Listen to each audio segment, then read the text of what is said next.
রিমি নামের একটি মেয়ে ছিল যে কিনা তার বাবুকে একটি ফলওয়ালার ঝুড়িতে রেখে পালিয়ে চলে গেল। ফলওয়ালা কোনো উপায় দেখতে না পেয়ে তাকে নিয়ে বাসায় চলে গেল এবং বাসায় যেয়ে তাকে ফিডারি দুধ খাইয়ে কোলে পিঠে করে মানুষ করতে লাগলো।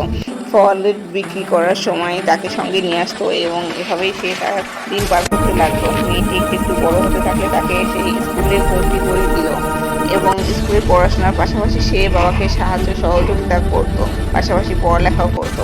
একসময় সে অনেক ভালো রেজাল্ট করতে লাগলো।